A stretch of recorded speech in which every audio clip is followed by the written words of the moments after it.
All right, we are broadcasting live now, folks. Jermaine, we're all good to broadcast, right? You didn't tell Jane you'd be somewhere else tonight, right? No, we're good to go. Okay. I think the broadcast is live. Let me just make sure. Looks good to me. Looks like the audio's good. Can one of you tell me, Peter, what'd you have for breakfast today?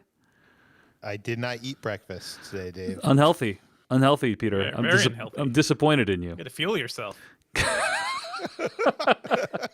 Okay, and Jeff, hopefully the Zencaster does not fail 3 times again this week. But last week I used the backup recording and it went just fine. So we got 2 ads tonight, Fast Growing Trees and HelloFresh. They'll be inserted at around 20 and 40 minutes. So I'll leave a gap at around a 1 second gap around 20 minutes and 40 minutes. So if you hear a gap, it's not because I've left the podcast. It's because I'm just leaving a gap for the ads. All right. Everyone have your opening statements. Yes. I'm going to go Devindra, Jeff, Peter, Jermaine. Okay? Here we go. I think the tweets have been twatted, right? Never say that again. Here we go. In 3, 2, 1. Hello, everyone, and welcome to the Filmcast, a podcast about movies. I'm David Chen, and multiverses are in fashion this year, so how about this? A universe where David Chen is the winner of the summer movie wager again. Joining me today is Devindra Hardawar. You know, before this episode began, Jermaine Lucier already was throwing shade my way, so I'm just making knife motions across my neck now. I'm coming for you, Jermaine. Jeff Kanata. I'm Jeff Kanata, and I'd like to think I'm one of the top 10 candidates to win this year, but I kind of suspect I'm a dark horse. And joining us today for this episode of the Summer Movie Wager, the 2022 Summer Movie Wager, it's Peter Soretta, the editorial director of SlashFilm.com and the creator and co-host of Ordinary Adventures. Woo! Well, today we're going to decide the answer to the age-old question: who wins in a fight? Thor, Doctor Strange, the dinosaur, or the fictional astronaut who inspired the Buzz Lightyear toy? Nice. That old adage. Excellent. Joining us also, he's a senior reporter at IO9/Gizmodo. Or it's just called IO9 Gizmodo. Sorry, I wrote it down as IO9/Gizmodo. Either way, it's Jermaine Lucier. The 3-year reigning champion returns, and even if 2 of those years didn't happen, it still counts. I hope you're all excited to rewatch Slackers again. You made this happen, right, Jermaine? Like, you wanted to hold on to that title for an extra 2 years. So I got the belt right here. Everything. It feels good. It's not going anywhere. It's incredible that you've held the title for so long. It's very impressive. It's unprecedented. I appreciate it. Well, welcome to the show, everyone. You can find more episodes of this podcast at thefilmcast.com. Email us at /filmcast@gmail.com. Typically on this podcast, we review a movie. We talk about what we've been watching. But today's a special day because today, instead of doing any of that, we are playing the Summer Movie Wager, whose rules I will explain shortly. But it's where we try to guess what the top 10 movies of the summer will be by domestic box office. Before we get to that, though, a few thoughts, announcements before we get to any of our wagering. First of all, I do want to call out, if you want to support this podcast, very easy to do that by going to patreon.com/filmpodcast. You can sign up for ad-free episodes or exclusive After Darks. This week on the After Dark, we will be discussing what we've been watching, the stuff that usually go in the main episode, and also reviewing Severance, Season 1, full spoiler review. That show's on Apple TV+. It's incredible. I'm looking forward to talking about it with you guys, and it's going to make for a great After Dark. So, again, sign up for those episodes at patreon.com/filmpodcast. Okay. I want to talk a little bit also about the fact that there haven't been summer movie wagers for the last 2 years. Why? Why ever would that be? Were there any global events that might have prevented us from having a summer movie wager? Huh. It's entirely possible that we have multi-year listeners to this show who have no clue. idea. They have what no idea what this is. Yes. So credit where credit's due, right? I think.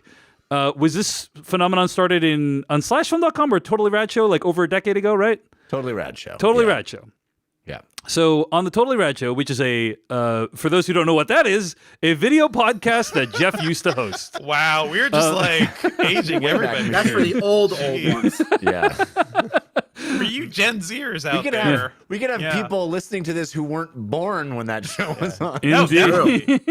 The TikTok generation has no clue about the Indeed, franchise. indeed. Anyway, so it's a game where we try to choose the top 10 movies at the summer box office by domestic grosses.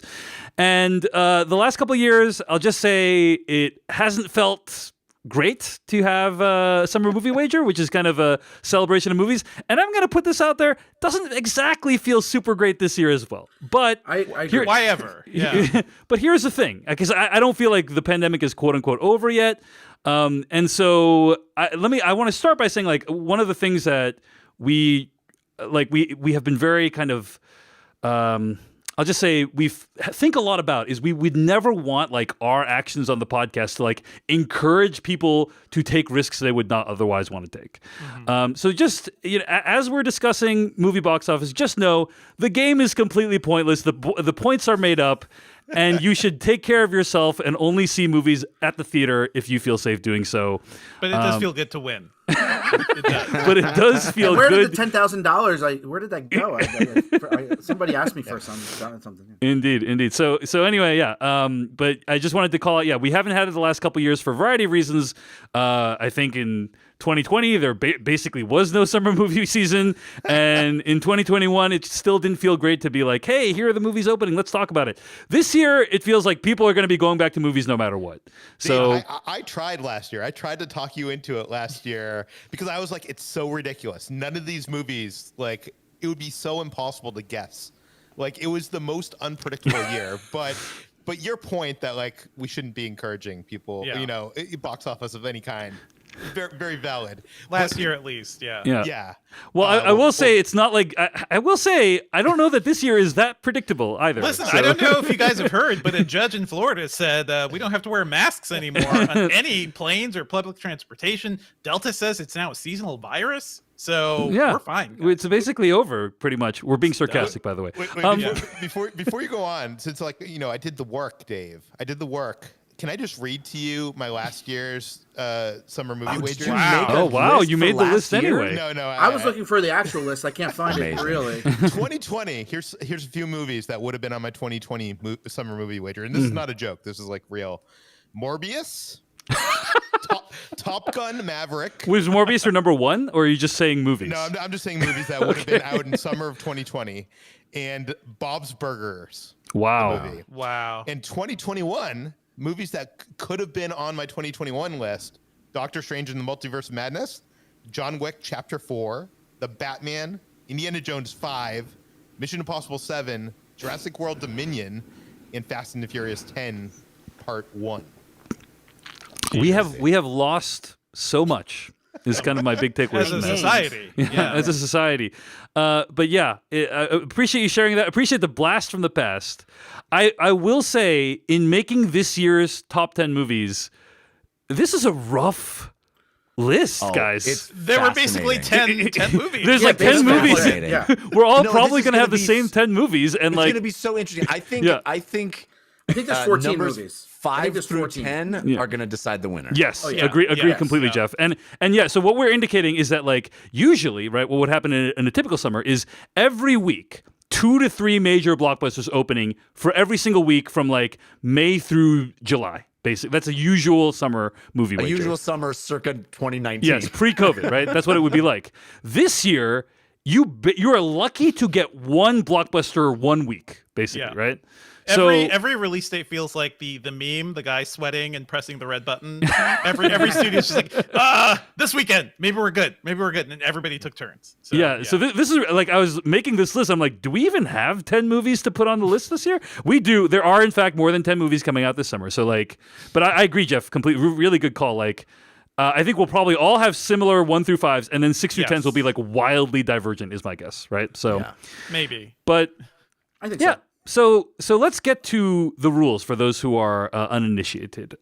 So as I mentioned, this is the game where we try to guess the top 10 movies by domestic box office gross of the summer. Now, the time frame we have chosen is we are saying the Multiverse of Madness, Doctor Strange and Multiverse of Madness, That is going to kick off the beginning of summer. It's a little bit different every single year, but It's whatever Marvel/Disney decides it is. Well, or Universal, Fast 5, Fast Furious movie as well. Yeah, but Dave, are you saying that our definition of summer is as arbitrary as the rules to this game itself? that's exactly what I'm saying, Peter Soretta. Thank you so much. Doctor Strange: The Multiverse of Madness comes out on May 6, 2022, and this game concludes on Labor Day weekend, inclusive of that Monday. So we'll factor in all box office receipts inclusive of Labor Day weekend. So that is the time frame under which this game will take place. Each of us will choose 10 movies and rank them 1 through 10 that we think will be our top 10 movies of the summer. And we will choose 3 dark horses, so 13 movies total. And the objective is to get them as close to the actual final ranking as possible. And I'll just run down the score system real quick. If your movie for number 1 is correct, you score 13 points.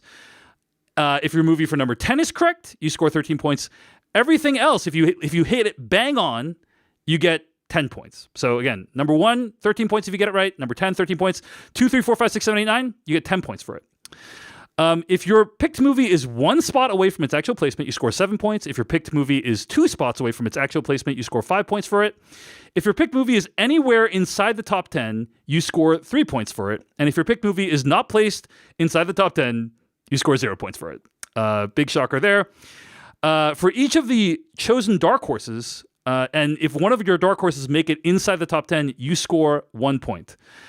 If 2 or more rules apply to a single pick, so like if you pick a movie and it's in your top 10 and also number 1, you just get the highest point value. You don't get 16 points, you get 13 points for it. And finally, because this is an interesting year, it's our first summer movie wager during the pandemic still, or post-COVID, however you want to describe it. I think we're still in it. It is extremely possible that something unpredictable will happen and a movie release date will change or be canceled or whatever, or go straight to streaming or whatever. If a movie that we choose is not chosen for release, it does not end up releasing in the box office, you will automatically be awarded 0 points for that movie. So that is the rules that we'll be playing by this year. Is there a name for that fail? I don't know. Force majeure, perhaps? Act of God? Anyway. I also Active think COVID. this year, more than any other. By the way, I think we determined this is the 14th time that this game has been played on a podcast that at least one person present was on. Mm-hmm. Yes. And I think this might be the first year, well, or the most likely year of a tie. So I wonder. Tell me more about that, Jeff. Why do you think that? Well, because there's fewer slate of movies total, and I think we're going to basically be jumbling up a lot of the same movies, and one away above and one away below can end up being the same point value. You know what I mean? Yeah. So the list can be pretty varied and still end up mathematically the same. Do we need a tiebreaker? Do we need like a money? That's what I'm thinking, is that maybe we should establish going in some sort of tiebreaker rule. Okay. I know I'm just springing that on everybody now. Yeah. Thanks. This is, usually think about it. Yeah. on a typical podcast for prep, we'll put in show notes and then I'll send a single text about it. This episode, I sent out like 5 emails to everyone about it. And now, Jeff, you're springing me on this during the actual show itself. Well, it just occurred to me. Classic Well, Jeff. that's It could because- be an audience choice, Come up with something, guys. Interesting. Okay. I mean, just maybe the most. I don't know. Maybe we can figure it out, and if it comes up, maybe we can. I think it's the 9-digit gross of the top movie, and whoever gets closest wins. Price is Right rule. Oh yeah. It Okay. doesn't even have to be prices right. Yeah, We'll that's give it actually just not a bad closest. idea. That's actually not a bad yeah. idea. Like maybe whatever our top movie is. Well, actually, It doesn't even have to be it. If everybody, if like you get whatever 70 points and I get 70 points, even if we don't have the same number 1, you pick whatever the top grossing movie is going to gross. It doesn't have to be. You have to pick. The movie, I see. So whatever the top movie is, regardless. Or Okay. What's that top number? Yeah. Okay. Fine. Yeah. No, that's good. That's good, Jermaine. Let's do that. And so let's. We don't need to do it right now because we're going to start with number 1. But let's think about it, and maybe at the end we'll give it out. Okay. Now I know what many of you are thinking, having listened to me say the rules just now. Wow, David, that's a confusing set of rules. Is there a website where not only could I read these rules, but potentially enter myself into this game and play along with you? The answer is yes, folks. we want to give a big shout out to Dennis over at thesummermoviewager.com. Since I believe 2017, he has been helping us to document the results of the Summer Movie Wager and also maintaining this site whereby people can enter. Now, as of us recording this, it's not yet live, but he's waiting on us to get in our top 10 choices, and he's going to put them on the board, and then he's going to open it up to listeners. And so by the end of this week, by the time we record the next Filmcast, it should be live. You can find it at thesummermoviewager.com. And we want to you're definitely going to want to get your picks in before May 6th when the first movie comes out? So I think the deadline we've set is May 4th. Because that is the Wednesday before Doctor Strange opens. So theoretically, starting Thursday, you will have probative information about these grosses. So May 4th, Wednesday, I don't think there's any summer movies opening that night. You have to get them in by that night. So that's the deadline for you to enter the summermoviewager.com. The site is great. Dennis is awesome. Thank you, Dennis. But it's also, it's an awesome way for you to play along, listeners. But also, usually it's to dominate us. Yeah, yes. I mean, every year. Yes. But also, see how dumb we are. But also, it's a database of this, comprehensive database of all the times we've ever played. Yeah. Which is a fun thing to check out as well. Yes. So huge thanks to Dennis for creating that site and maintaining it. Even throughout the years where we didn't have the last couple of years, we didn't have the Summer Movie Wager, but every year, once a year, I checked in with Dennis, he checked in with me. He's like, David, do you want to pay to maintain the site? I said, yup. And here we are today, folks. The last few years has been building to this moment when David Chen will finally reclaim his crown as the king of the Summer Movie Wager. So mark my words, folks. Mark my words. Finally, last thing before we get to the wagers or the choices. And that is that in previous years, the last couple years, I think last 1 to 2 years, we have decided, hey, there should be stakes. This is a wager, right? There should be some kind of stakes. And so the stakes that we have chosen is the winner gets to choose a movie or piece of work under 3 hours long that everyone else on the podcast watches, and then hopefully we'll all get together and talk about it. Last year, or the last time we had a Summer Movie Wager, Jermaine Lucier won, and I think he chose the 2002 gross out sex comedy Slackers, if I'm not mistaken. Oh my God, I remember this. That is not only is that correct, that is a blessing, is what that is. That was me giving you guys perfection in film. Yeah. I unfortunately, if I remember, I was the only one who enjoyed that film upon watching it again and again. But I would be remiss to not say that I've already started to think about what I would do this year, and I hope you guys have already done it as well. The thing that I'm really bitter about is that it was only one letter away from the 1990 Richard Linklater film Slacker, the good movie, which I would have enjoyed much more. But that's not the an aliens kind of situation. Right? No. Yeah, this is not an alien situation, Jeff. Unfortunately. Yeah, my theory was pain and suffering, and so if I do this year, I don't know if it'll be the same. You reap what you sow, Jermaine. Don't forget that. It's very true. Don't forget that. It's very true. Yeah. The odds of me repeating again and holding these 3-year title is low as we look at the numbers here, but we'll see what Revenge happens. is a dish served 3 years cold. Indeed. All right, so those are the rules. That's what's at stake. Let's get to the wager. So here we go. What we're going to do here is we're going to count from 1 through 10. I'm going to go to everyone for their number 1 choice, and then everyone for their number 2 choice, and so on and so forth. Everyone will have a little bit of time to explain the rationale. Jermaine Lucier, you're our guest here. Let's start with what your number 1 movie of the 2022 summer box office is going to be. Elvis. No, I'm kidding. Something. Yeah. Would it be? I'm going no guts, no glory. No, I feel like my pick has got to be the pick everybody has, and maybe I'm wrong, and I'm going with Jurassic. Let's just say it all together, everybody. Yeah. Avengers Endgame. No, Jurassic Park World Dominion. Oh, Jurassic World Dominion. Sorry, that's all right. That's what I meant to say. Jurassic World Dominion. These movies have been box office monsters, even the bad ones, and in a weak summer when you're bringing back the original cast. Yeah. Yep. To go with That's that, it. Yep. it's a monster, and I have very little faith in the movie itself. I really hope I'm wrong, but I think everybody's going to turn out to see it no matter what, For sure. just to see that cast come back to go with the new cast. You're telling me these dinosaurs have dominion over the world? Over the world? Yes. Okay, did anyone not choose Jurassic World Dominion for the number one? We all chose it. Okay, so let's spend some. Dave, Are you serious?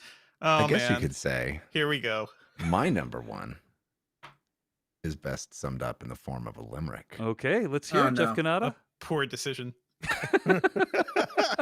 It's a fact and not an opinion. It's Jurassic World Dominion. Like nature, they say, I'll find a way. Because this is the year I'll be winning. Wow. Winion. Yeah. Very Like- interesting. You need to go to jail for that one. No, yeah, we all picked it. I just wanted to do Yeah, a no, I limerick. appreciate it. Sorry, I'm sorry, Jeff, if I stepped on your limerick, but you got to say it. You got to say it uninterrupted. But yeah, let's spend some time just talking about Jurassic World Dominion. Why we all chose it for our number one. I kind of agree with what you said, Jermaine. That like, Yeah. this is a multi-generational event film, right? Like, it's good for kids. It's good for people our age. It's good for our parents. Like, everyone has a reason to go see this movie. And inexplicably, this series of Jurassic movies has been super, super like popular. It is I very also wild think to see. Yeah. There's kind of this thirst for this kind of movie right now. You know, I feel like this summer people are just like, give me that. You know, for all of our caution and justifiable caution for wanting to be aware that the pandemic is not over, I do think there is this pent up desire for this kind of movie. This just everybody and their goat going to see the same movie on the same day. I think we saw that with Spider-Man. I think it's that level of just get me to the movie theater, show me something big and bombastic, and remind me of the kinds of movies I used to go to when I wasn't worried about this stuff. Let me hear that theme song again. Let me Yeah. see Alan Grant again. Oh, and maybe Yeah. they won't play the Yeah. theme song like the second movie where they do not use that music. But and it almost is Jurassic World No Way Home because you're bringing back that cast. So you're bringing that nostalgia. You're bringing in those other movies, like the events of The Lost World and Jurassic World 3 that most people haven't thought of outside of a raptor screaming Alan. And it's all coming back. And we haven't seen, Ellie Sadler back in all that time. We've seen Alan Grant. We've seen Ian Malcolm. So I think people are really excited to see Oscar winner Laura Dern. I mean, yeah, like you said, multi-generational. Let me put this out there too, guys. We watched Jurassic Park by Steven Spielberg many years ago. I love that movie. I think it's a classic.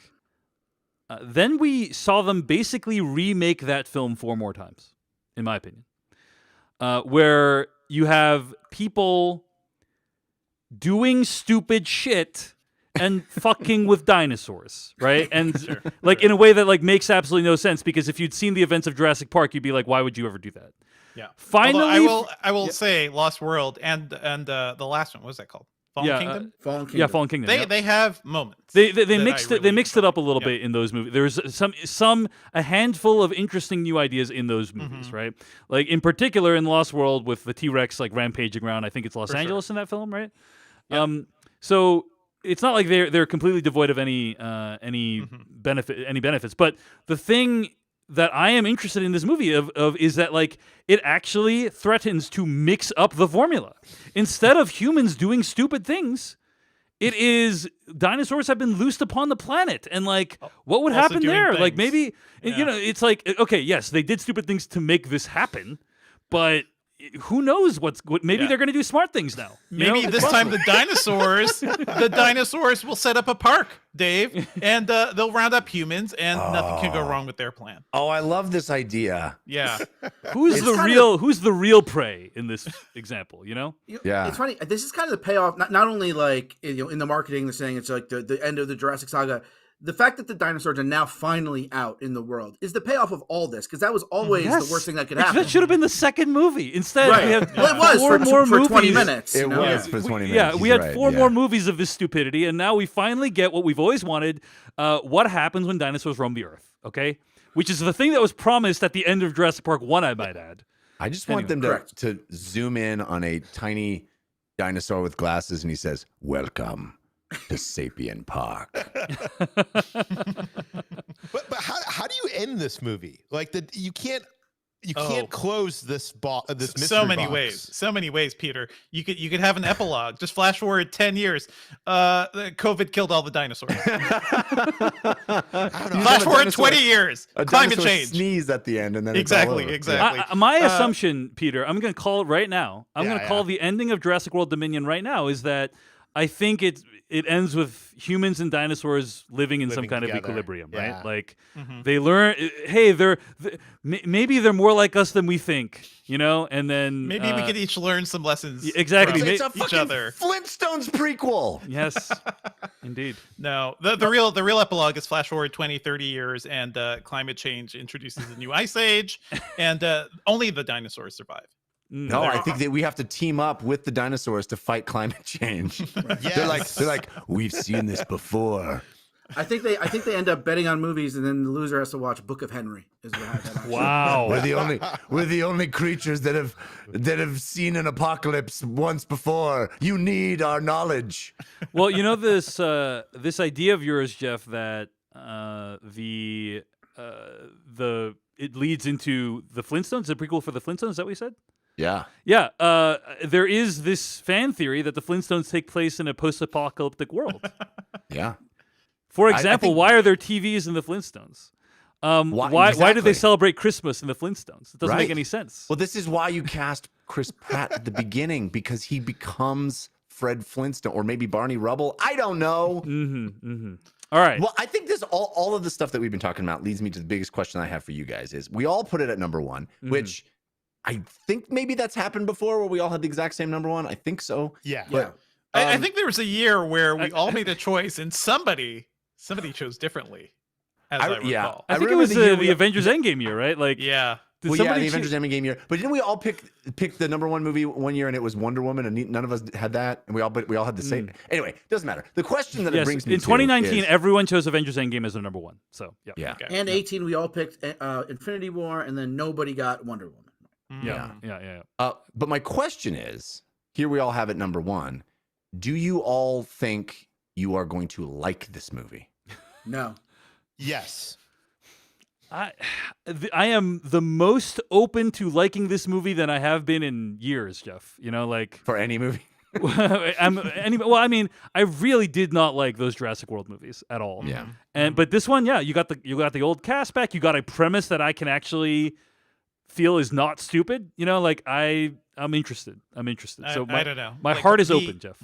The good thing about Fallen Kingdom is that it was directed by J.A. Bayona, who can make a damn set piece. You know, I think about that volcano set piece, you know, in Fallen Kingdom quite a bit.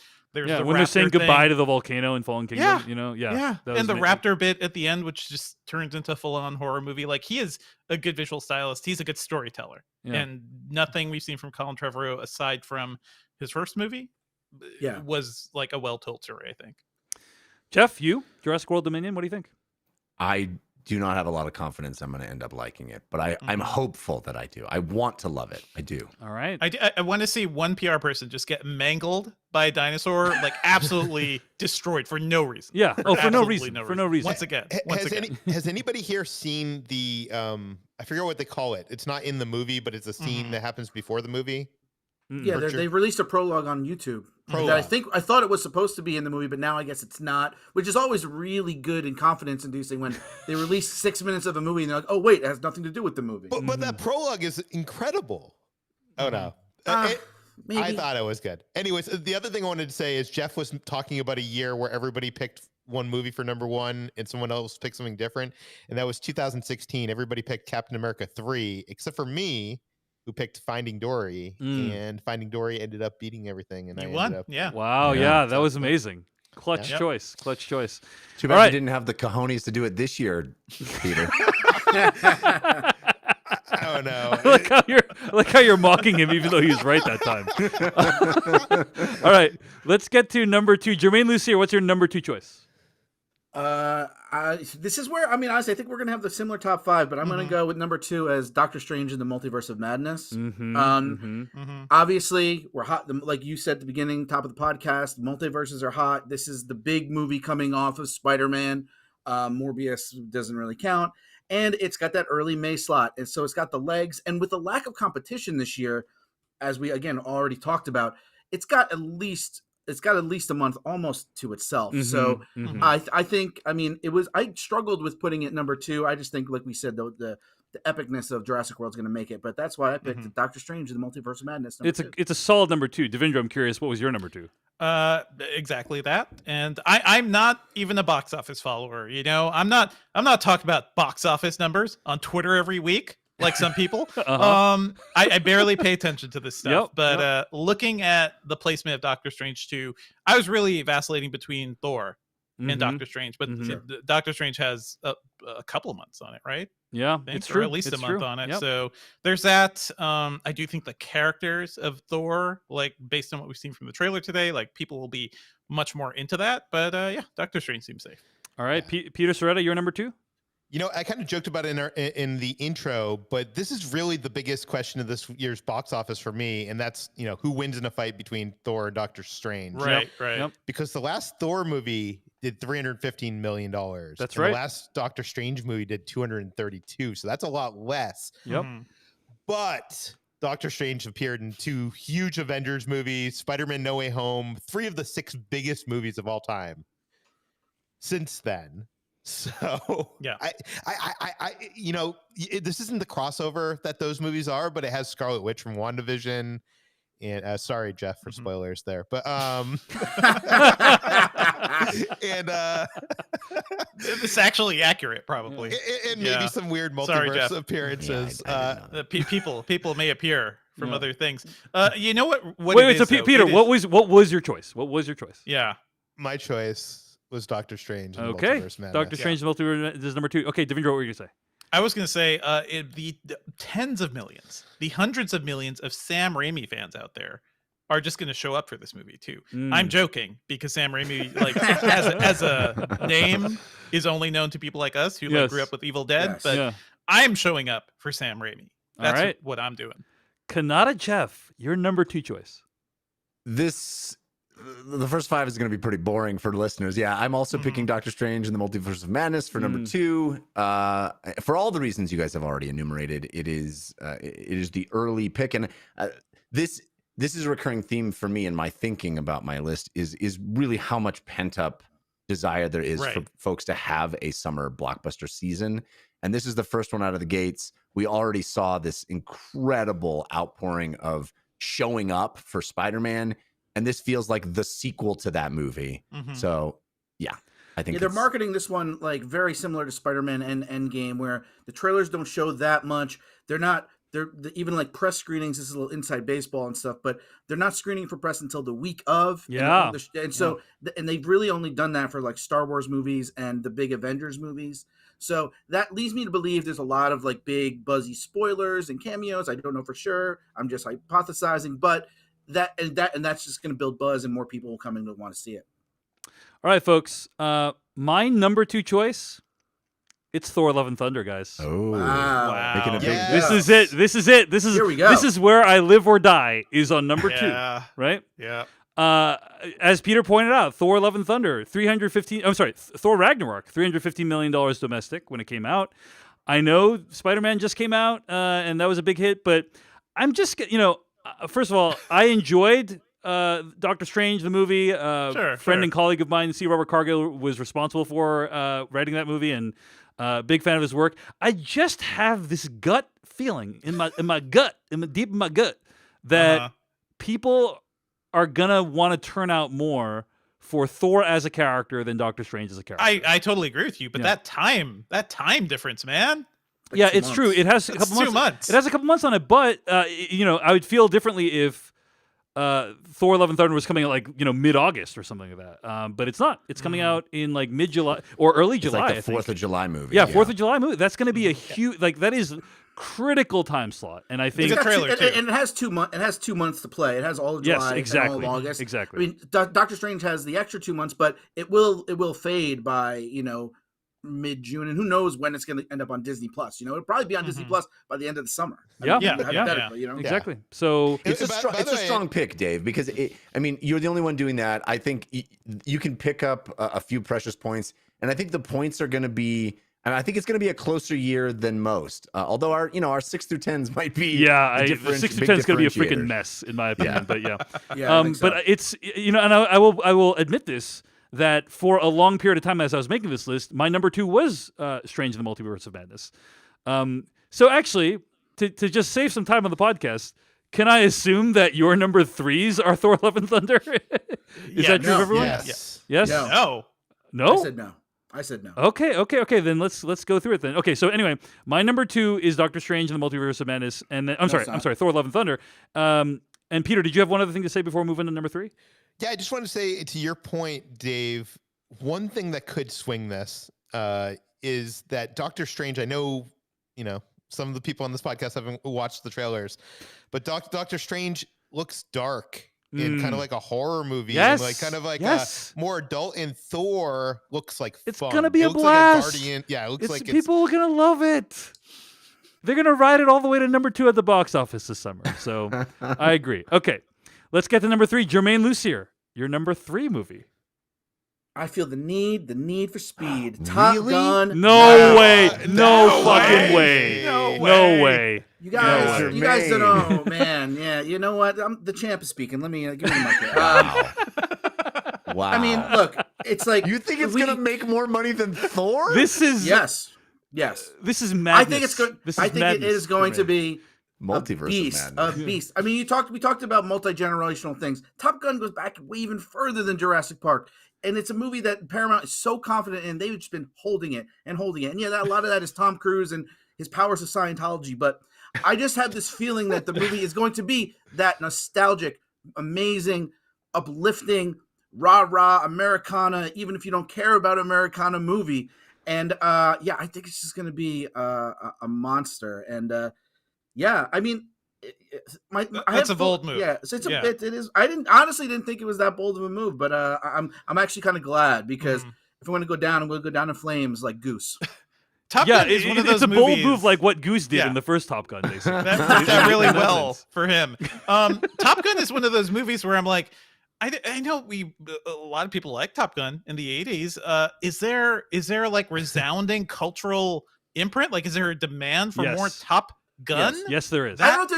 Yes, there is. I believe there is. Okay. I believe there's demand for it, but it's but not number 3. It's not number 3 Thor demand. Yeah, not number 3. You talk about multi-generational.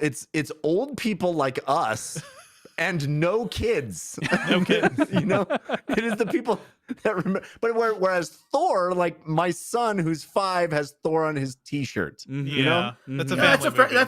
That's a fair point that I honestly didn't even think about. I think I might have let myself be blinded it's very by my clear. Not much excitement. thought went into this choice. So, No, I don't know. Yeah. But maybe You think that's going to make more money than Lightyear, which is this dividing families? Let's not spoil the rest of the list here. Yeah. But I will yes, say that this movie is not even in my top 5. oh my Wow. god. Well, Wow. actually, Not in my that's- top 5 either. Same. This is Jermaine's last stand. This is Jermaine.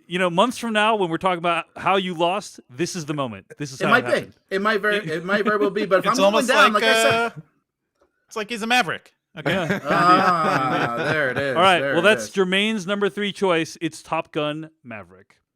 Okay, let's get to Devindra's top number 3. I think you had already said Thor: Love and Thunder, right, Devindra? Yeah, Thor. Yeah. It's got to be Thor. It's got to be Thor.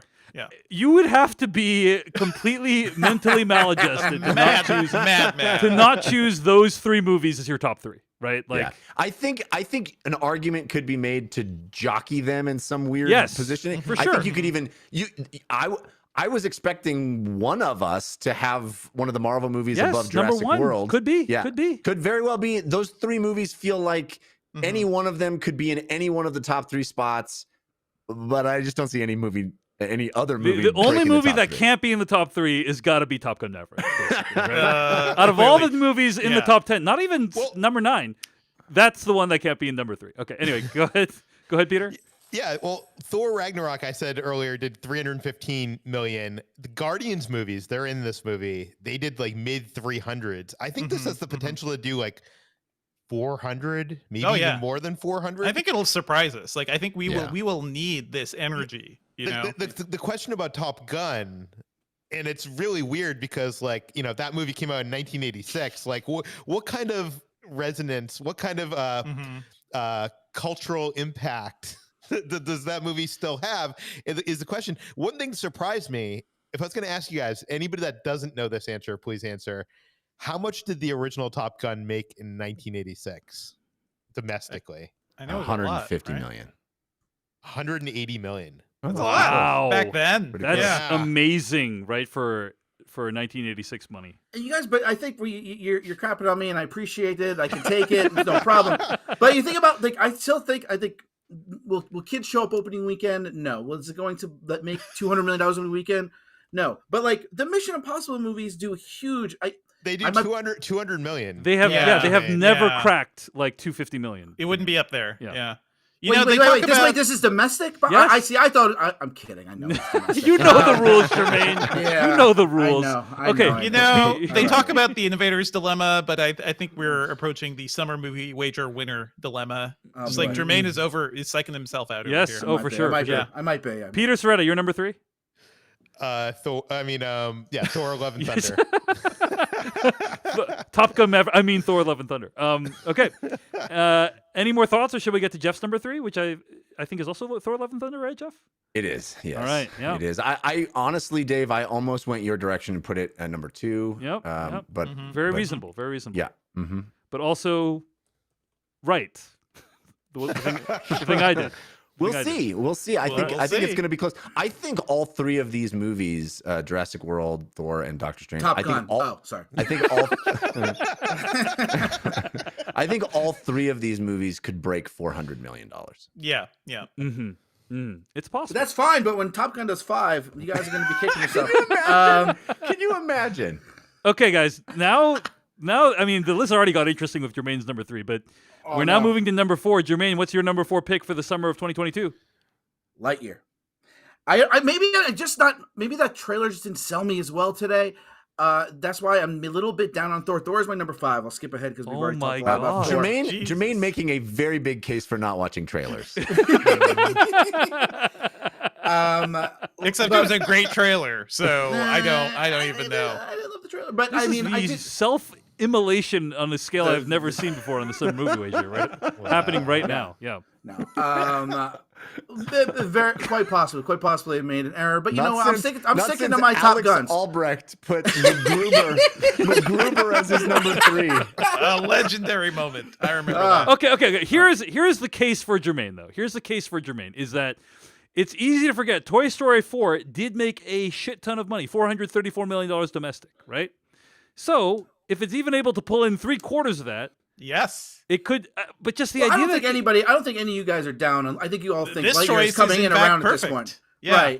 Right. Yeah, I mean, it's Pixar. Peter just talked about Finding Dory, which was such a monster sequel. This is kind of in a way a sequel. It's not. It's a spin-off, whatever confusingness, but it's really a big sci-fi action movie with a star people know and a voice that people know. And I think they're going to turn out for it. It's a Pixar movie. The reviews are going to be great. It's going to be, the biggest animated movie of the year, most likely. So, and when you think about that, you think about big numbers, and that's why I slotted it here. But, now I'm getting oh man, I pain in my stomach here. All right. Listen to that pang, Jermaine. I think it's telling you the right things.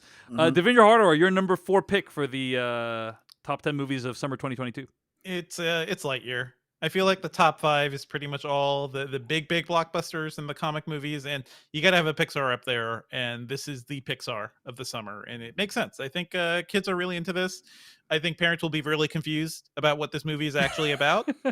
Just watching that trailer, I was left a little dumbstruck. But I think it'll make a lot of money. Mhm, So yeah. mhm. Now I'm in cold clinical mode because I don't know how these movies will do. I don't know if I'll care about most of these, but I'm just judging money Yes. at this point. Yes. Yeah. All right. Peter Soretta, you're number 4? Okay, I think this is my Top Gun Maverick moment here. I think I'm making a big mistake, but I'm still I'm staying with Oh it. my God. Here we go.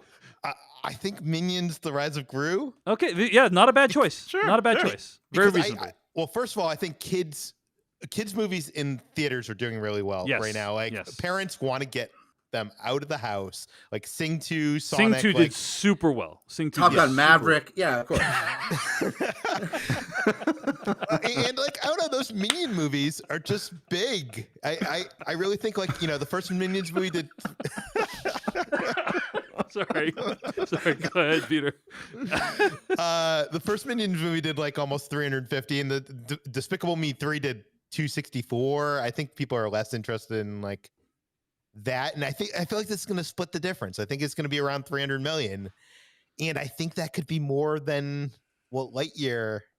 I don't know. Like Lightyear is such a question mark. Mm-hmm, This is a tough one because for me, Minions, it's like we're of an age. I mean, well, is Minions over? I don't know if it's over. I don't think so. I go to a theme park and I see it. Peter obviously goes to theme parks for a living. He'll know better than I that Minions seems to still be popular, but like from my cultural perspective, I don't see them anymore, which is why I put it a little bit lower. But yeah, I mean, it could very well hit this spot. Yeah. Among children's stuff right now, because I'm in touch with what the kids are hip and into. You're with it. Especially Yeah, I'm with newborns. it. Right? Newborns and 3-year-olds. Humans that are shaped like minions. Yeah, I've heard kids say "fuck minions." That's what I've heard. Are you sure that wasn't just you to the mirror every night, Devendra? That was my daughter. Okay. So Peter is putting Minions: The Rise of Gru as his number 4. I think it's a very reasonable choice, Devendra. I'm sorry, Peter. This is not some Top Gun Maverick pick, okay? This is very, very rational. Jeff Kanata, your number 4 pick of the top 10 movies of the summer box office 2022. Yeah, I also went with Lightyear, which to me feels like the weakest Pixar summer offering in quite a while. In a lot of ways. You haven't even seen also, the movie yet, Jeff. Let's not prejudge, right? It could be amazing. Yeah, but also it may be amazing. I don't know, but it even at the weakest, it's still a Pixar movie in the summertime when parents want to take kids to see that kind of stuff. It's a known quantity. I mean, it doesn't have Woody in it, we think, but also, it's a no-brainer for parents. So I think Lightyear makes a lot of money. First Pixar movie back in theaters in a while too. The last couple went to Disney Plus. Yeah. I agree with you guys. I think Lightyear is number 4. So it looks like 4 out of the 5 of us chose Lightyear as number 4. Peter put Minions there as his number 4. But yeah, very reasonable choice. Very reasonable choice. And this could crack $300 million. We'll see. I have absolutely no desire to see this movie, but also we will. We will, probably. So yeah, I agree with everything that's been said. I don't think I have anything new to add. Let's move on and round up our top 5. Jermaine Lucier, what's your number 5? I think you've already said what it is, but please don't pick any Thor. Please I'm putting Top Gun Maverick on twice. I just really, it's gonna really have to be cultural. Yes, it's Thor: Love and Thunder. The IMAX re-release will be released. Right, exactly. Yeah. I mean, I really hope I'm wrong with Thor being, because honestly, I'm very excited. I love Taika. I love the last Thor movie. I like the Thor movies in general. I'm not even like, I don't think Dark World is like the worst Marvel movie. It's close, but it's not the worst. So I generally like it, and I'm excited to see the Guardians, Christian Bale. Man, there's so many good things happening, but I don't know. Like, I don't know. I just was a little bit down on it, and maybe I'm going to be wrong. And it might be because I didn't see the trailer until the day we were recording this podcast, and I'd have already seen 15 minutes of Top Gun Maverick like 6 months ago. So maybe that was part of it. Well, expect to get many gleeful tweets from me dunking on you when Thor: Love and Thunder opens huge. It's fine. When it outgrosses Top Gun in its first 3 days, I can't wait. I'm very excited. Devendra, your number 5? My number 5, I'll go with a quote. He flies by the seat of his pants. Totally unpredictable. It's Top Gun Maverick. That also describes Jeremy. There you go. Wow. Now finally we get into the good films. Yeah. Any other thoughts on Top Gun Maverick, Devendra? No. Okay. Wow. Yeah, Devindra's the one looking forward to this at least. Okay. Well, I have more thoughts on Top Gun Maverick, but I will save them for when I choose it on my top list. But the secondary cast in that movie looks fun. Yeah. Like Manny Jacinto's in that. I kind of want to see what he does in action movie mode. Peter Soretta, you're number 5. My number 5 is Lightyear. Yeah. For all the reasons that everybody else said, but I didn't put it in 4. I put it in 5. Yeah. Very reasonable. Yeah. Because this is my Christopher Robin. It's a toss-up. Oh, wow. Christopher Robin. Oh, that was man. me. That was me he's dissing now. Jeff put Christopher Robin in his top 10 one year. Is that right? Yeah, that's right. Because I didn't watch the trailers and I didn't know it was a sad movie about adults. He thought it was like an animated Pooh movie. Christopher Robin made $75 million. Yeah, when it came out in 2018. Yeah, so by your own petard. You know what, Jermaine? You're not making the biggest mistake. We all have our flubs here and there. Yeah. It happens. Yeah. It happens. All right, and mine has not been proven a flub yet. I have about a month and a half to look at it. Jeff Kanata, you're number 5. Minions. Yes, is my pick. I think Peter could very well have picked it correctly. I think Lightyear and Minions are both aiming at the same demographic, obviously, offering the same kind of summer experience for families. One that I think is very sought after, especially this summer. So Minions could very well outgross Lightyear if Lightyear turns out to be not as if it is as weird as the premise seems to indicate. Yeah, and Minions is more sort of a universal fun time for kids. It may end up beating Lightyear. But I think the Pixar name and the familiarity of Buzz Lightyear as a character will eke it out to make number 4. But I think Minions will be right up there and a worthy top 5 pick. I agree. That's why Minions: The Rise of Gru is also my number 5. I want to point out at this point, Peter Soretta, Jeff Kanata, and myself all have the same movies in our top 5. Different order. Jeff said that it could be ties. It's just going to be about I think the lists are about to get really interesting now, but I think that for so far it's basically just down to the ordering of the same movies. Yes. It's not. You about, guys will not believe where I put Downton Abbey. You will. Oh yeah, dude, trust me, we're going to find out. Okay, so those are our top 5s. Let's get to Jermaine's number 6. Jermaine, what's your number 6? A movie we have not discussed yet. Nope. Jordan Peele's Nope. And I just feel like it's there are a couple horror movies this summer, 2, I believe. And I think at there's least more than 2.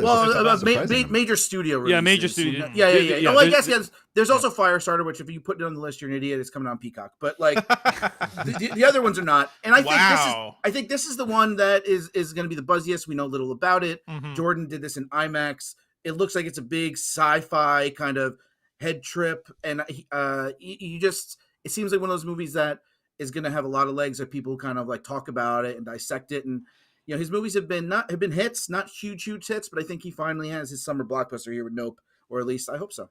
I think this is a really solid choice, Jermaine. So yeah, I think Nope has a real shot at coming in number 6 this summer, but we'll see. Devindra Hardawar, you're number 6. I'm going with Minions. Yeah, it seems like this is the best thing. Kids movies tend to do really well, as we've noticed. And the thing is, I'm not totally shitting on Top Gun. I think Top Gun will do better than a lot of people expect, and probably even better than this movie. That's why it's my number 5. But this will still do tremendous business. Yeah, Minions: The Rise of Gru is Devindra's number 6. Peter Soretta, you're number 6. My number 6 is Top Gun Maverick, and this is the place that it deserves to be and is gonna end up because I don't know. I feel like when I make these lists, I try to go to comps. I try to figure out what other movies that are like these movies, and it's really hard to compare anything to Top Gun, which came out in 1986. So you kind of have to look at like Tom Cruise. Yes. Mm-hmm. And you look at the last 2 Mission Impossible movies; they made 200 to 220, and I feel like 6 is around. 6 on this list is going to be around that. Yep. Sure. Yep. I literally the exact same right? reasoning. The exact same reasoning for me as well. Like that's exactly why I put it as my number 6 as well. So minor spoiler there. But yeah, I agree. Jeff, let's hear your number 6. I'm very curious if it is Top Gun Maverick. Top Gun Maverick at number 6? Yep. Nope. Oh shit! You Nice. broke the I like cycle, it. Jeff. I like that one though. Yeah, I put Nope at number 6. I I think enjoyed that reveal. Thank you, Jeff. Yes. Nope is a movie that speaks to a demographic that has not been catered to in any of the top 5 movies yet, and I think I think it's going to be huge. I think it's going to be a huge hit this summer if it's as good as we all expect it to be.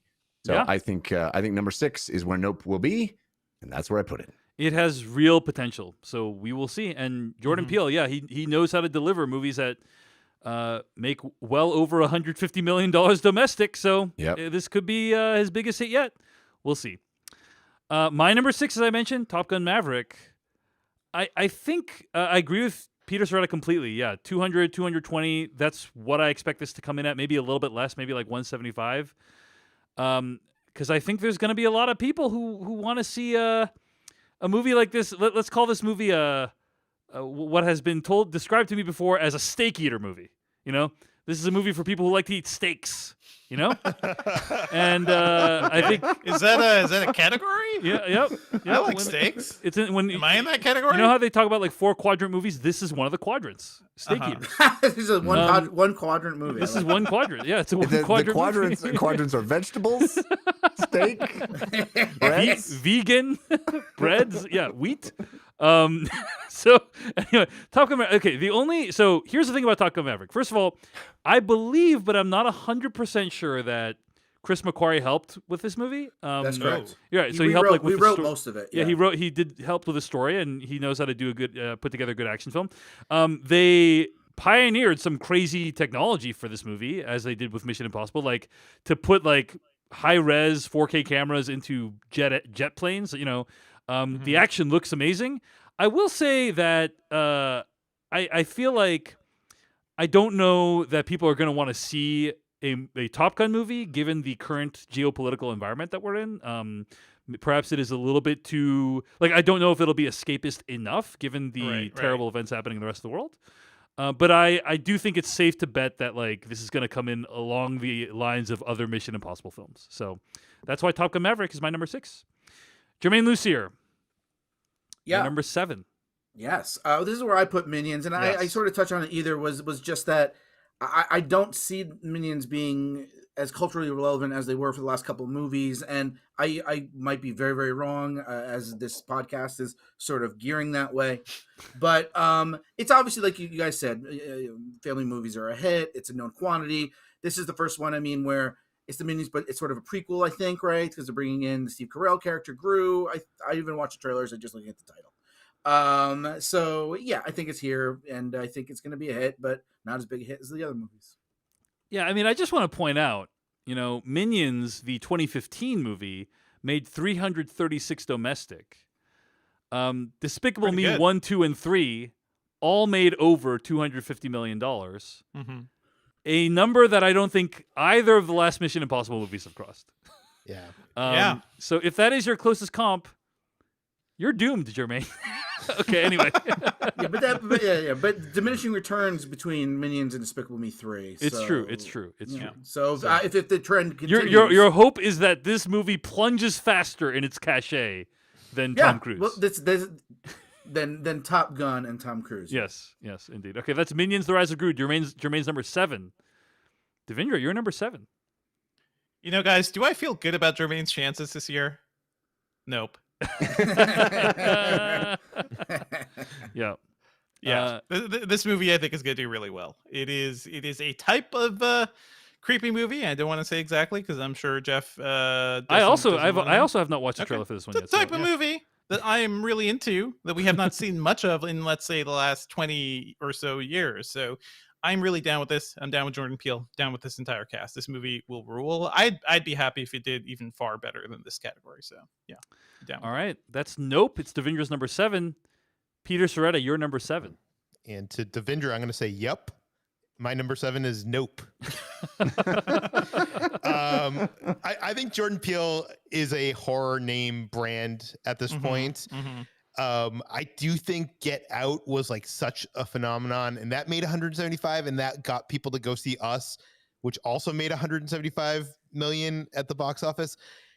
And I feel like the hype was much bigger for us than there is for this. So I feel like this is going to do maybe a little less than 175, but I don't know. I think this is a good place for it. And I think, like, you know, if it can be number 7 at the box office, that's great for a horror movie. Yes. So I think Nope is good at number 7. All right. That's Nope.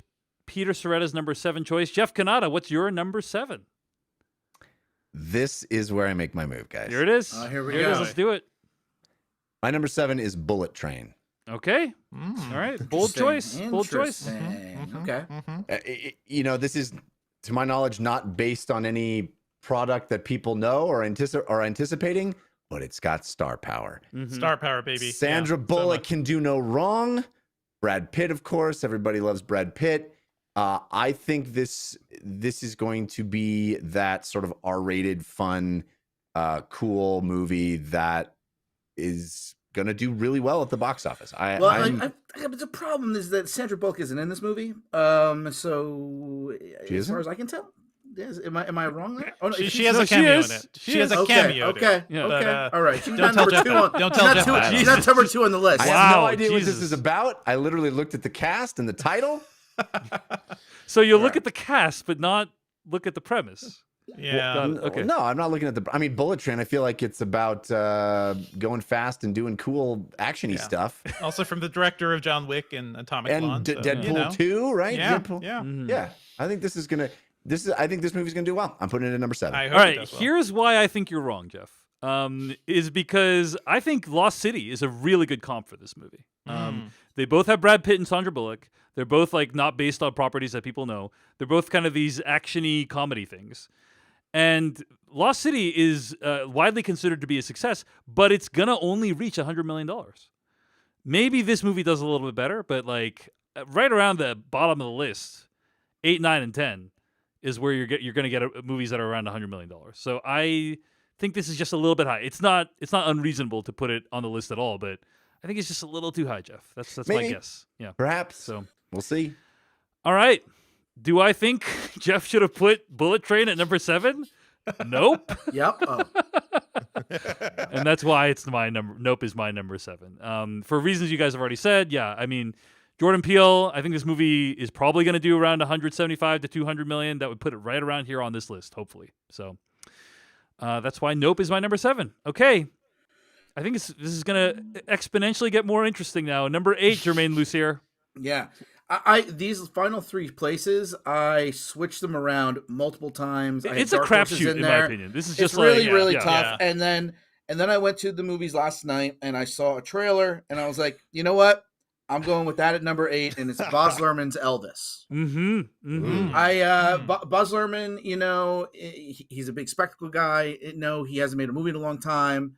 But if I don't really look at the comps. It's a smart strategy. I do, and maybe I'll start doing more of it. But if you look at Moulin Rouge, I just looked up, made $175 million, and that's obviously more of a musical. This is more of a biopic with music. But Elvis Presley, he brings in a whole different audience, I think, of people who maybe don't go to the movies as much. And Baz Luhrmann is a director who has a decent fan base, and if the reviews are good, you look at Tom Hanks in this movie, it could get a decent little end of the top 10 thing. So, and I just think it looks flashy and it'll be fun to see on a big screen. So I put Elvis at number 8. All right, I'm gonna just cut ahead in line just because I also put Elvis as my number 8, and so I just want to talk about it now while Jermaine has mentioned it.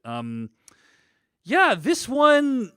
I think this is a bit of a bold choice because, if I do say so myself, because it's not based off of anything that's really well known, like a IP, but obviously it's based off of a person that's really well known.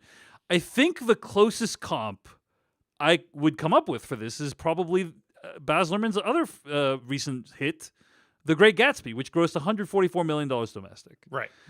And so the question for me is this movie going to do better or worse than The Great Gatsby? I think it has a chance to do like pretty close. And if so, that would put it right around this part of the list. So that said, I think it's like this is 8 through 10 is just, or 8, 9, and 10 is just like a mess in my opinion. Like Totally. There's no way to But guess. also, the any of hard this. thing about Yeah. comps is that we're comping movies that happened in a completely Oh different yes, world. in a different This is very world. true. Yes. Oh, Yeah. for sure. It's complete nonsense. Everything I You just have no said is idea. complete Like nonsense. Elvis is aimed at a group of people who don't want to leave their house right now. Mm-hmm. You know what I mean? Well, that's the problem for me is like the comps for this. It's not looking at Baz Luhrmann. The comps for this is looking at like Rocket Man or Bohemian Yeah, Rhapsody. yeah. And those did 200 million. They did Yes. really well. But what Jeff is saying, and also like I don't think Elvis is as relevant as As Queen. as Queen or as so like it's been 45 years since he died. It's been that long since And we he's should had a point out number that one hit. Bohemian Rhapsody did over 200, and Rocket Man didn't even make it to 100. So that's a big difference. And I was just thinking of other biopics that were semi-successful. Ray made $124 million. Yeah. These movies, people go out to see them. They want to see people they know. Yeah, I guess, but I don't think there's a bunch of That, kids. that who was are that was excited that to was see international. I'm Elvis. sorry, that was international. 75 in the U.S. for Ray. Yeah, but I agree with what you said, Jeff. And now that you say it that way, I'm really realizing I probably shouldn't have put it at number 7 or number 8. Yeah. So, but anyway, it's Jermaine's number 8, and I've always said anything Jermaine picks is good by me. So That's right. That's right. my motto, Words to live basically. by, Dave. Words to live by. Yeah. So that's Jermaine's number 8. It's also my number 8. Devindra Hardwar, what's your number 8? I'm gonna take the Bullet Train. I think this Hey! movie looks like a blast. It is a surefire action, like a sturdy action hit, I'd say, based on the director, the action we've seen so far, the cast that's in here. I have seen the trailer. That is my I cheated there. Sorry, Jeff. No, you didn't but cheat. yeah, It's yeah. perfectly fine. It looks good. It looks good to me. I cannot wait to see it. I love the way David Leitch shoots action and handles big set pieces. So yeah, looks like fun. Cannot wait to see it. It's a great choice for Devindra's number 8. It's Bullet Train. Peter Soretta, your number 8. My number 8 is also Bullet Train. For all the reasons, everybody else has given. I don't know. This is another weird thing. Like, it's an action, it's a thriller. It's an ensemble cast.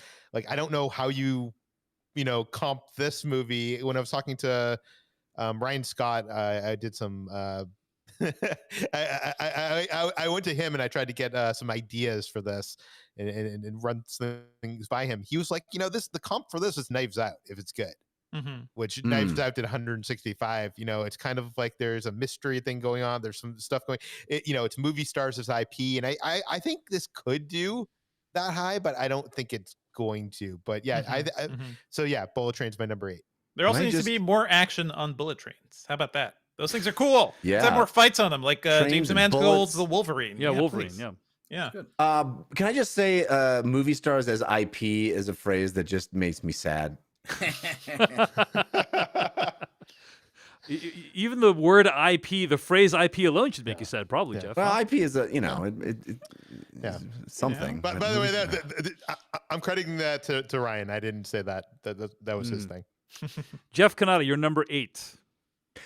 Dun, dun, dun, dun, dun, dun, dun, dun, Oh, wow. dun, dun, dun.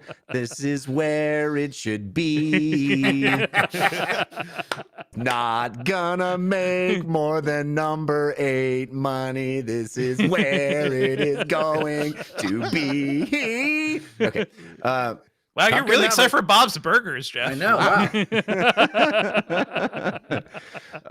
Yeah, I think Top Gun Maverick may be in my top 3 movies I enjoy this summer, but I don't think it's going to be making crazy money. I think it's. I expect it to be very, very good. I think it has been marketed for 2 years now, and I don't think there's people who are clamoring to go see it like we are. Yeah, I think it's going to make a lot less money than the rest of you think it's going to make. I feel like the marketing for Top Gun has gone almost like full circle to the point where people are like, that movie?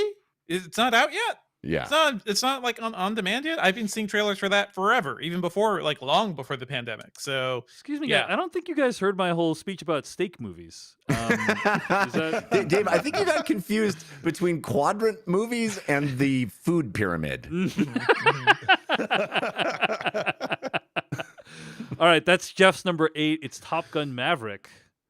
My number 8 I've already identified as Elvis. So let's move on to 9 and 10. Jermaine Lucier, Your number 9 This is movie. where it gets. This is where So the rubber hits the interesting. road, This you is guys. yeah. I This is said- where winners are made and lost. Anyway, Jermaine, go ahead. You're number 9. Yeah. Again, I don't know these, but I'm going with the DC League of Super Pets. Wow.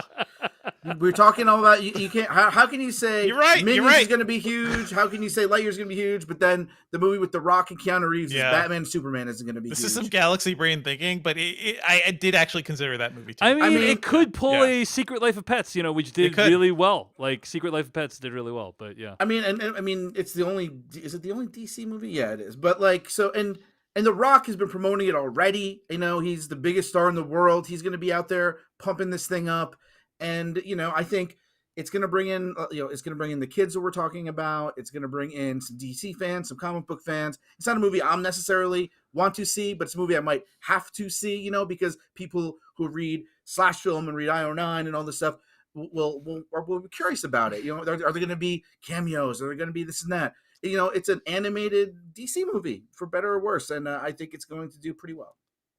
All right. Wow. Bold choice, Jermaine. Bold I choice. think Jermaine just put the nail in. You know what? Actually, my number 9 is also DC League of Super Pets. Wow. Yeah. All right. Yeah, so I think this comes like late in the summer. Like this is, late July, and kids need to see something. And Lego Batman did really well, and like I don't know, like it says the cuteness of pets, but the appeal of DC superheroes. So I think it's going to do at least 100 million. You guys are crazy. I put DC League of Super Pets as my number 9 as well. Wow. There we go. Wow. Okay. Well, that's 3 people that chose DC League of Super Pets as number 9. Devendra Hardawar, you're number 9? I'm gonna go with Elvis. Nice. I don't know how Elvis songs go, so I'm just singing a song. Movie's Elvis. You ain't nothing but a guy who chose Elvis as his number 9. Sure. That one. Yeah. Well done, Dave. Well done. Seamless. So good. Seamless. All right. My number 9 was Bullet Train. For all the reasons you guys have already said, this movie's going to kick ass. It's going to be a lot of fun. I will say this about Elvis, by the way. There has not really been like where's the Elvis media? Where is like there It's is a called Carpenter? tabloids. Yeah, there is spoken the like somebody who's Carpenter- never seen 3,000 Miles to Graceland, Devendra. It's true. I have not. There is a John Carpenter Elvis movie starring Kurt Russell, so that's a thing. I've never seen that, but I feel like talking about pent up demand. There may be a little demand. Now to that see, now that you said that, I am Yeah. so much more depressed about my choices of Elvis as number 8 because I'm like, yeah, man. yeah, It's there's way a too reason. high. The reason there's not more Elvis, stuff is probably because there's no demand there. No, it's Yeah. the rights issues. It's not. This is Yeah, like the first yeah. movie they were like was the rights, people could get it. Yeah, Okay, people have been trying to make Dude. Elvis movies for a while. Number 8 is where it's at. It's 30 years too late, that movie. I hope you're right, Jermaine. That's not what my grandma says. You've been right for literally every single choice thus far. So, Exactly, 100% on number 3, especially. Jermaine Lucier, your number 10 movie of.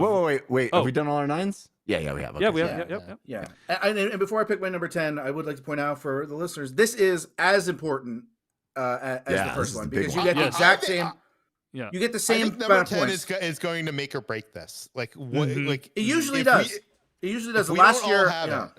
Yeah, the last year I won kind of because I had, or it was a big point getters. I got number 10, which was Once Upon a Time in Hollywood and Avengers Endgame. Oh which yeah. was number Oh, 1. that's what happened. Is Right, Once Upon a right. Time in Hollywood? I think literally crossed Yeah, into the the top last 10 week. on Labor Day weekend, which Yeah. like killed me Crazy. because if it hadn't, I would have won if I recall correctly. Yeah.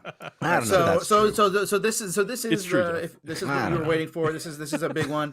It's true. And- Jeff. I know because I've been thinking about it for the last 3 years. Every night. You haven't seen his notebook? It's just like, yeah. Yeah, it's You ain't MacGruber style nothing but a scribbles. guy who obsesses about things for 3 years after they don't go your way. All right, so Jermaine Lucier, knowing the import of number 10, Yes. what did you choose as your number 10 movie of the summer 2022 box office? I went with Where the Crawdads Sing. which is based on a best-selling book that's been on the top 10 for 150 weeks running.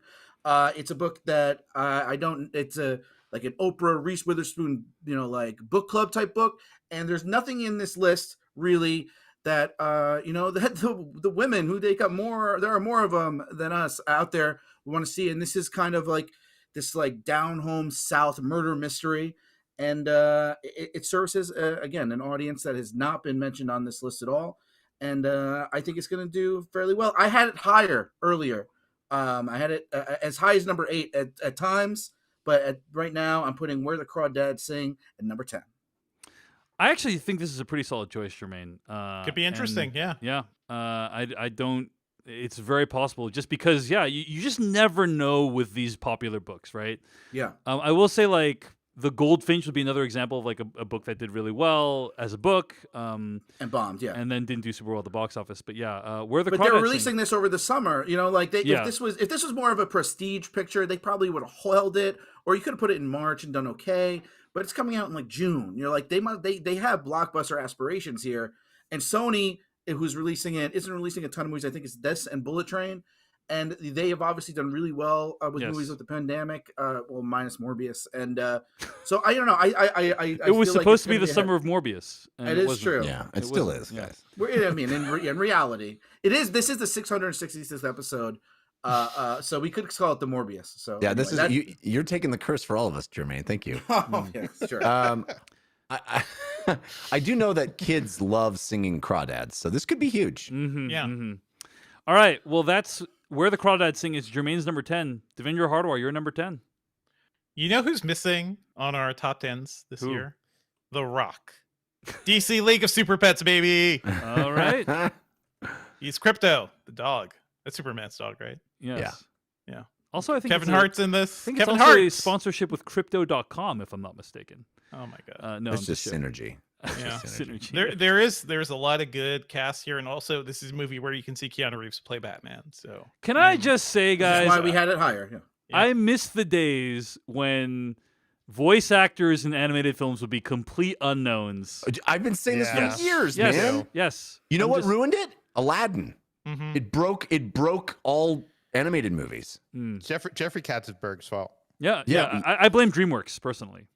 Yeah, but I mean, once it was Robin Williams in, I mean, I love that performance. Don't get me wrong, but it changed everything because everybody else. it gave us Shrek. Yeah. Yeah, exactly. All right. I don't know. I'm a believer. So Peter Soretta, you're number 10. You're a believer? that was a Shrek That's a joke. Shrek reference. Yeah. Oh, I see. Peter Soretta, you're number 10. My number 10 is Elvis. I think it has the potential to make it into the top 10. It's a weird year, guys. I don't think that I would put this in my top 10 any other year that we've ever done this. I don't think that this could have reached this level, but I think this year it has the chance. Okay. Elvis, number 10, solid choice. Jeff Kanata, you're number 10. Wow, Dave, you just stepped on my blue suede shoes. Yes, Elvis is also my number 10. That's also a Shrek reference. But,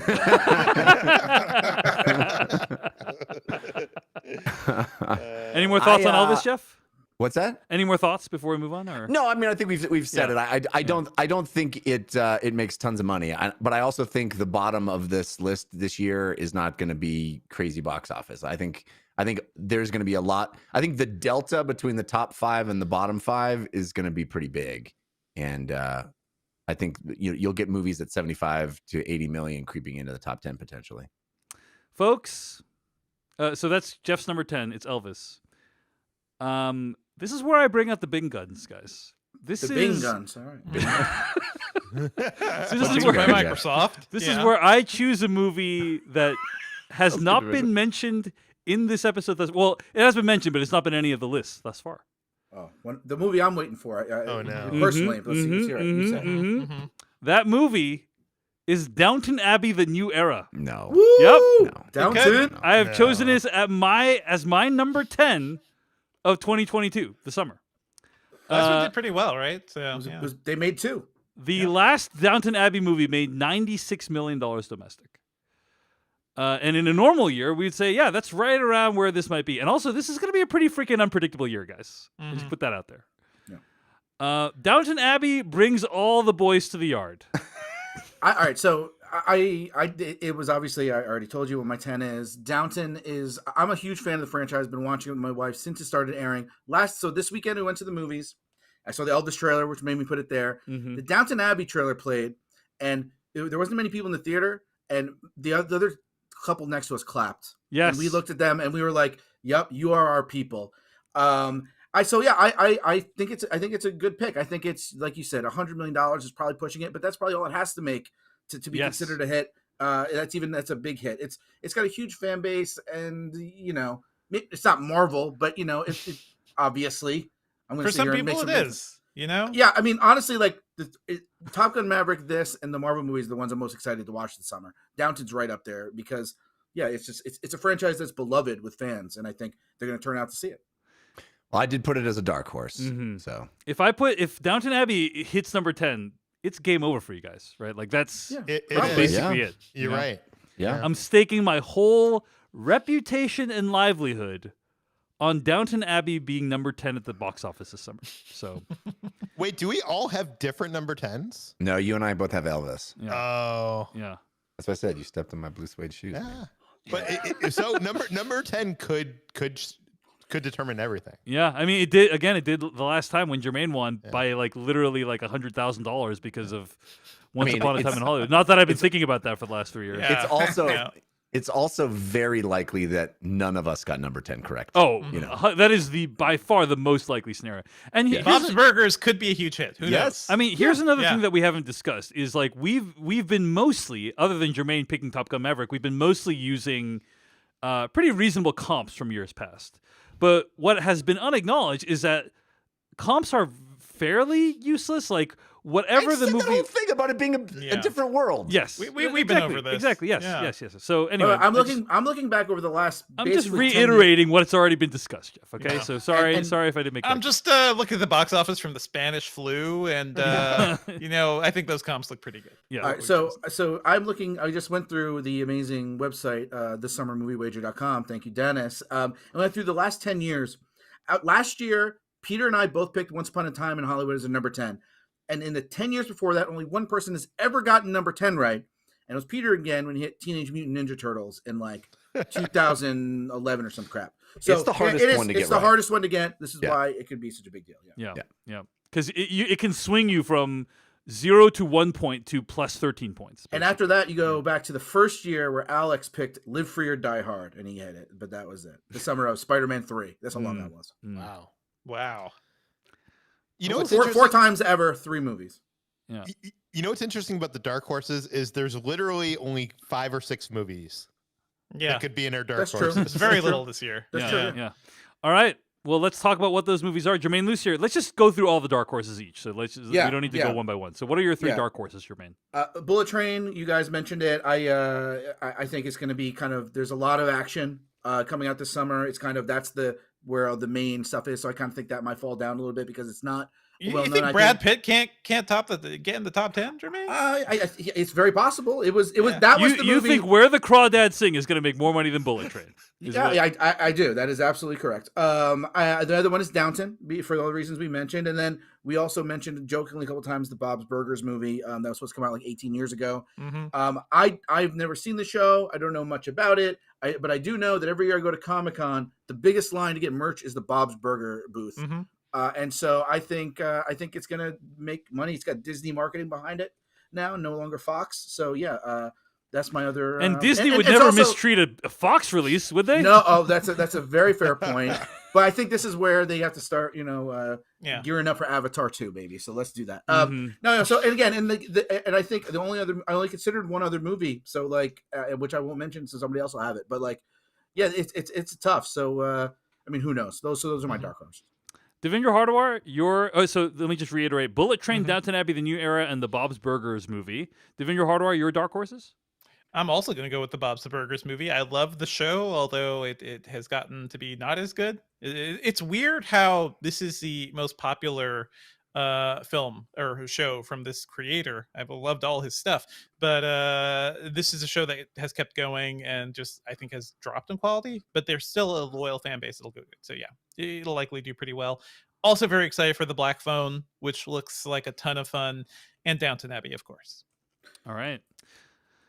I'm going to just mention that I also put the Black Phone on my dark horses as well. That was the other one I considered. It's it's unlikely that another horror film is going to cross like 100 million. We're bored, man. We're bored, and I don't think you need 100 million to make in the top 10 this year. Yeah. This year, it's possible, yeah. And I've heard great things about this movie, and so it could be really good. Yeah, it could be.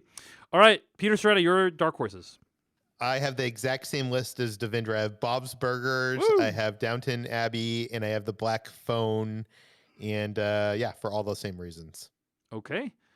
Jeff Kanata, your dark horses? I have Downton Abbey, The Black Phone, and Paws of Fury, The Legend of Hank. wow. Because why not? Sure. It's a big goofy kids animated movie. You never know. It's got big names in it: Michael Cera and Ricky Gervais and Michelle Yeoh. When I think and box Samuel office, Jackson. I think Michael Cera, baby. I'm like Well, but all about Michael Cera. These are dark horses, right? I don't actually. That's one of the other like. You're three really movies one that to are even speak, Jermaine. possible. You're really one to Hey, speak. I'm just putting that out Tommy there. Cruise, Miles Teller, come on. No, I Jeff, you're right. I mean, it could very well crack something here. It's one of like the three other movies that are even almost possible here. I think that kids animated movies, obviously there's real stake on the table, to use a Chenism, with Minions and Lightyear, but never underestimate the need for parents during the summertime to take their kids to yet another movie. So absolutely. I think this is a solid dark horse pick. Like, it could take just your creep kids and leave them there. Maybe Yeah. a couple showings. Yeah. Let Hank take care of it, whoever that is. I have no freaking clue. I have to say, that is a pretty terrible name. Is Hank like a well-known character in this world? I'm trying. I have no idea. Is this a Kung Fu Panda It would have to be. spinoff? It was right? Shelley, yeah. evidently, according to Wikipedia, this film was formerly known as Blazing Samurai. Mm-hmm. Okay. But now they went with the much better title, Paws of Fury, The Legend of Hank. I do like Paws of Fury is the thing. Yeah. Yeah, it's not bad. That's pretty good. That just the Legend of Hank is pretty rough. I mean, It said that this film is loosely inspired by the 1974 Mel Brooks film Blazing Saddles. wow. So, Yeah. all the folks that are going out to the movies to see Top Gun are going to probably take their kids to see Legend of Hank. Blazing Saddles meets Fists of Fury. Either Sounds way, Paramount triumphs. Yeah, it has nothing to do with Kung Fu Panda or anything. It's just I'm just stupid and didn't research the bad movie. Okay, good. All right. And my dark horses are Where the Crawdads Sing, The Black Phone, and the Bob's Burgers movie. So There you go. not too much divergence there. But Where the Crawdads Sing, yeah, could be one of those movies based on books. It does pretty well. We'll see. The only movie that I thought could be on someone's list that no one named is Firestarter. Really? Like I joked earlier, it's the Peacock thing that kills it for me. Yeah. It's obviously got the name, but Yes, it's, no horror film that opened on Peacock at the same time has ever done extremely well, right, Jermaine? Okay, yeah, but I think Michael Myers has got a little bit more cachet than Zac Efron, and that's coming from a Zac Efron fan. So come on. Okay, fair point. We're talking about Halloween Kills, by the way, which did gangbusters, even though Yes. it was also on Peacock. But yeah, It awful. Very bad, very I thought it was pretty rough. Okay, well, folks, let's do this. At the beginning of this, we said, hey, we're gonna guess what the number one movie at the box office is gonna make. I'm gonna say, screw Price is Right rules. I hate those. Let's just say whoever gets closest to it by like absolute value. Okay. So does everyone have a number in mind? I need 2 seconds here. I'm writing. I'm just, Write it down. Yeah. Write it Yep. down so you can't change it. Same. Okay. Write it down. Everyone have it written down? Yep. Yeah. Okay. Yes. Before we get to your numbers for the tiebreaker, let's all plug some stuff. Jermaine Lucier, if people enjoyed your box office insights, where can they find more of your work? TopGun.com, Top Gun Maverick. No. Thank you so much, David. Dude, guys, it was such a blast doing this. I look forward to it every single year. And after 2 years off, this has been so much freaking fun. Definitely. You can find my work on io9.com, which is a subsite of gizmodo.com. Find me on Twitter and Instagram at my full name at Jermaine Lucier. And yeah, this has been so great. How about you, Peter Serrata? Yeah, echo that. That has been so much fun. It sucks that we got to do this only once every year. We got to get a winter movie wager going. I like that idea. I think that's not bad. especially with Avatar 2. I will say I own themoviewager.com. I actually bought up went on a domain land grab a while back, and so it's possible. It's possible. We should do it. Anyways, you can find me at slashfilm.com. I'm editorial director over there, and I also host the Slash Film Daily podcast 3 days a week over there. But I also want to send you over to Ordinary Adventures, which is the YouTube channel that I co-host and co-founded. It's travel, it's theme parks. We recently went to the Star Wars. I hate calling it the Star Wars Hotel because it's not a hotel. It's more of like a 2-day experience where you're inside. Jeff, you would love this. I want to do it. I wish I you want to could do go it there. more than I can express, Peter. I'm so jealous of you guys. Because it's literally you are in a Star Wars movie. Like you are experiencing a piece of art, but from the inside of it, and not just like experiencing it. You are part of it, and it just happens to be Star Wars as well. So it's incredible. It's also absurdly priced. So if you want to see it and not pay for it, head on over to ordinaryadventures.com or on YouTube. How much is it, Peter Soretta? How much is it? It depends on how many guests you have and what kind of room and what. It's time just of me. year, It's just me going myself. How much is it? Probably around $5,000 for the two days. But that's one expensive lightsaber. Europe for like 2 weeks. Yeah, but you know what I've been saying to people is, well, number one, I know about a dozen people who have gone and paid for this, and every single one of them is scheming to go back. Like that's how good do you get the lightsaber with this one? No, you got to pay for that extra. How much is that? I think it's like 170 or something. Jesus. Wow. But it's not, so it's not a the bargain. good lightsaber you're thinking of. It's just It's not the good lightsaber. No, What? No, you can't buy that. It doesn't exist yet. But the thing I would say is, if you're actually thinking about going to this and you don't have a family of your own, kids of your own, I would suggest like finding 3 Star Wars obsessed friends to bunk with, and then it ends up being $1,500 each, which is still expensive, but it's affordable compared to the $5,000-$6,000. Well, but the whole other thing is, can you even get reservations now? It's booked for like the next few months, but you can if you book in advance. Yeah. All right. But there's only 100 families on each one of those 2-day journeys. So Right. yeah, That's why I was thinking it would be booked out for years. Yeah. All right. Well, thank you guys for joining us. Let's get to our guesses for what the number 1 movie is going to make. So this is on our system. Okay. Like you can't, like everyone's written it down. I'm going to just assume you're not going to change it after someone else has spoken their guess. Okay. On our system. Okay. Don't be a dick. Okay. Sure. And just to $1. Yeah. Okay, so the objective of this exercise, right, is like if we get a tie, this is the tiebreak. This will only be employed in the event that 2 people have the same score that is the top score. Yeah, Okay? but also feels like this could have some bragging rights too. Yeah, but You it know? doesn't add points. Right? Yeah, it doesn't impact the Yeah. So wager itself. okay, But, all right, here it is. Okay, so I'm gonna go first as a show of good faith. Okay.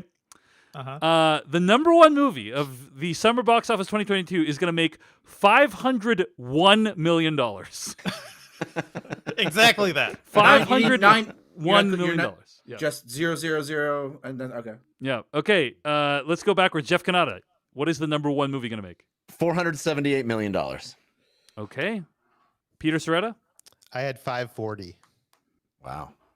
Okay. Devendra Hardawar? 650. Wow. Bold. Optimistic. But I like it. Jermaine Lucier. I mean, I did 9 digits randomly, but I'll just do the first 3 then. 578. Okay. All right. Hey, guys, can you do me a favor and let's repeat those over again so I can put them into the show notes? 578 for Jermaine. Devendra is 650, right? Yep. Peter, what was yours again? 540. 540. Jeff Kanata, what was yours? Mine was exactly 100 million less than Jermaine's. That was 478 million. 478 million. Wow. And then I put $501 million. Okay. Man, Cool, too bad guys. we're not doing the Price is Right rules because I'm in the low spot. I could be the guy who didn't go over. We all know Price is Right rules are nonsense. So, And anyway. this game is not at all. No. I mean, this is way more important than The Price is Right. Okay.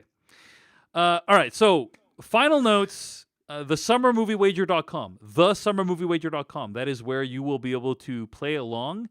And I do want to remind you, like, if you choose something that gets moved out of the summer time window and therefore makes no money this summer, you will get 0 points. Please, Thor. Oh, sorry. All right. I mean, it's, Thor has been moved before, so it's not impossible. Yes, it has. Not impossible.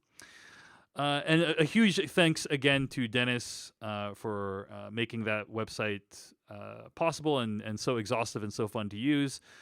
I also want to give a big shout out to our patrons, as always, at patreon.com/filmpodcast. This week on the Patreon, we'll be discussing what we've been watching, as well as Severance Season 1 spoiler review. So a lot of fun there. And final credits for this episode. The spoiler bumper that we usually use is brought to you courtesy of Kyle Corwith, filmmaker and YouTuber. And our theme song is brought to you courtesy of Tim McCune from The Midnight. Check out his new project, Varsity Blue. This episode was edited by Beatty Zhang. Next week on the podcast, 2 big movies coming out. The Northman and Unbearable Weight of Massive Talent. We are going to be reviewing both of them, but we're going to be reviewing them in sequence. So next week, it's going to be The Unbearable Weight of Massive Talent. And then we'll do Northman another week. But that is what is in store for you next week on the Filmcast. Thank you so much for listening. Thanks to our guests for joining us today. We will see you next week. All right, folks. Woo! That is a wrap on the Summer Movie Wager. Awesome. Good work, everybody. That was fun. That was fun. Thank you, guys. Thank you. Got it. And Jeff, I'm sorry for spoiling Scarlet Witch. I was making a joke, and I didn't actually know that you didn't know that she was in the movie. It's fine. It's fine. Okay. All right. You could have spoiled it further. Yeah, all right. If you wanted to get more specific about it. Yeah, you guys, I got to run. I have dinner, but it was so much fun. And we'll shit talk on Twitter, and we'll see you in a couple months to watch whatever movie. Yeah. Good stuff. Yeah. Thanks, guys. All right. Bye, and guys. thanks for folks in the chat, the live chat for tuning in.